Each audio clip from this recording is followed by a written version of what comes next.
केंद्रीय खाद्य और उपभोक्ता मंत्री रामविलास पासवान ने सभी राज्यों के खाद्य उपभोक्ता मंत्री और सचिवों के साथ वीडियो कॉन्फ्रेंसिंग के जरिए बैठक की है और इस बैठक में आत्मनिर्भर भारत पैकेज और one nation one ration card समेत कई योजनाओं की प्रगति की समीक्षा हुई।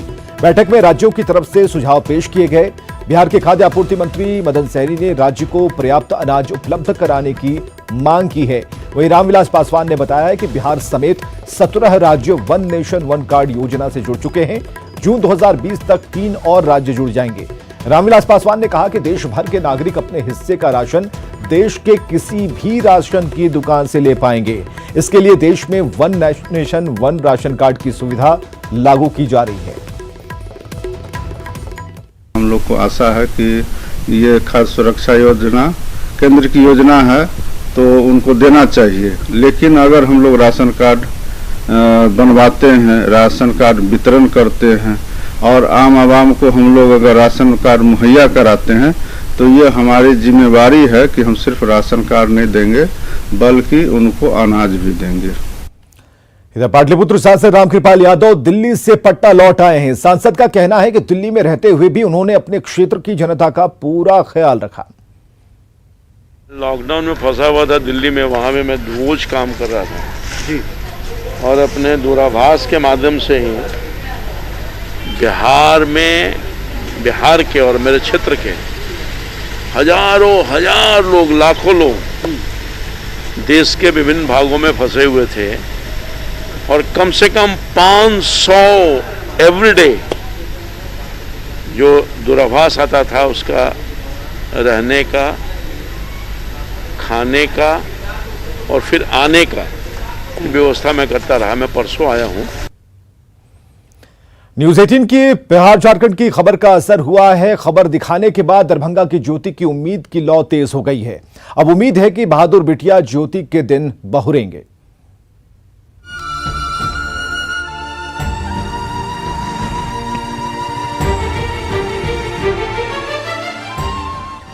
जिम्मेदारियां आपको खींचती भी हैं, पहुंचाती भी हैं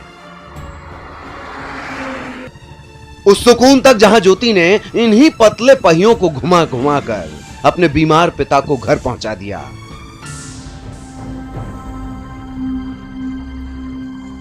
जिंदा खोखले खोल से निकलती गर्म हवा पेट की अतड़ियों को खींचती और इंच दर इंच ज्योति बढ़ती जाती घरौंदे की तरफ।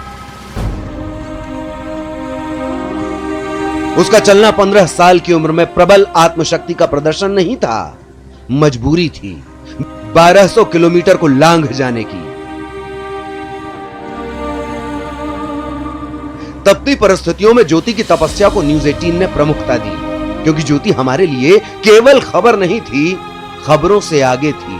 वो चलती रही और न्यूज 18 उसका हौसला बढ़ाता रहा। ज्योति का मनोबल उत्तर प्रदेश के पूर्व मुख्यमंत्री अखिलेश यादव ने भी बढ़ाया। ट्वीट कर अपनी संवेदना जाहिर की और 1 लाख की आर्थिक सहायता देने का ऐलान किया। ज्योति का नाम अब सबकी जुबान पर था। इसी कड़ी में जन अधिकार पार्टी के प्रमुख पप्पू यादव भी सामने आए 20,000 रुपए की आर्थिक सहायता के साथ।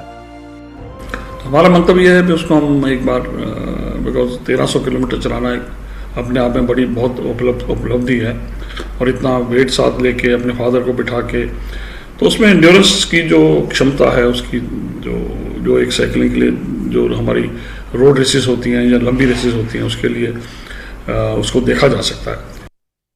और आपके माध्यम से मैं कहना चाहता हूं कि उन्होंने इस बेटी का नाम बिहार की झांसी की रानी का नाम दिया है उन्होंने, और ये कहा है कि जब भी वो दिल्ली से आएंगे इनसे आके मिलेंगे।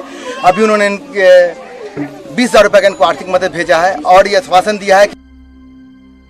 न्यूज 18 बिहार झारखंड ने ज्योति से जुड़ी हर खबर को तरजीह दी और खबर का असर ऐसा हुआ कि ज्योति के लिए साइकिलिंग फेडरेशन ऑफ इंडिया आगे आया। फेडरेशन ने अगले महीने ज्योति को ट्रायल के लिए बुलाया है।